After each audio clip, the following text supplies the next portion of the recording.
মধ্য গুৱাহাটীৰ অসম জাতীয় পৰিষদৰ প্ৰাৰ্থী কুনকি চৌধুৰীলৈ আৰক্ষীৰ চমন আজি দিনৰ 11 বজাত পাণবজাৰ থানাত হাজিৰ হোৱাৰ নিৰ্দেশ কুনকি চৌধুৰী নিৰ্বাচনী বিধি উলংঘা কৰাৰ অভিযোগত কুনকিৰ বিৰুদ্ধে ইতিমধ্যে ৰুজু কৰা হৈছে গোচৰ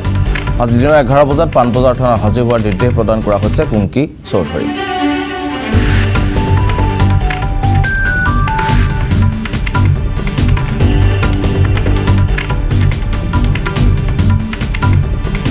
জনাইছে খবৰ পুনৰবাৰ মধ্য গুৱাহাটীৰ অসম জাতীয় পৰিষদৰ প্ৰাৰ্থী কুনকি চৌধুৰীলৈ আৰক্ষীৰ চমন আজি দিনৰ 11 বজাত পাণবজাৰ থানাত হাজিৰ হোৱাৰ নিৰ্দেশ কুনকি চৌধুৰী নিৰ্বাচনী বিধি উলংঘা কৰাৰ অভিযোগত কুনকিৰ বিৰুদ্ধে ৰুজু কৰা হৈছে গোচৰ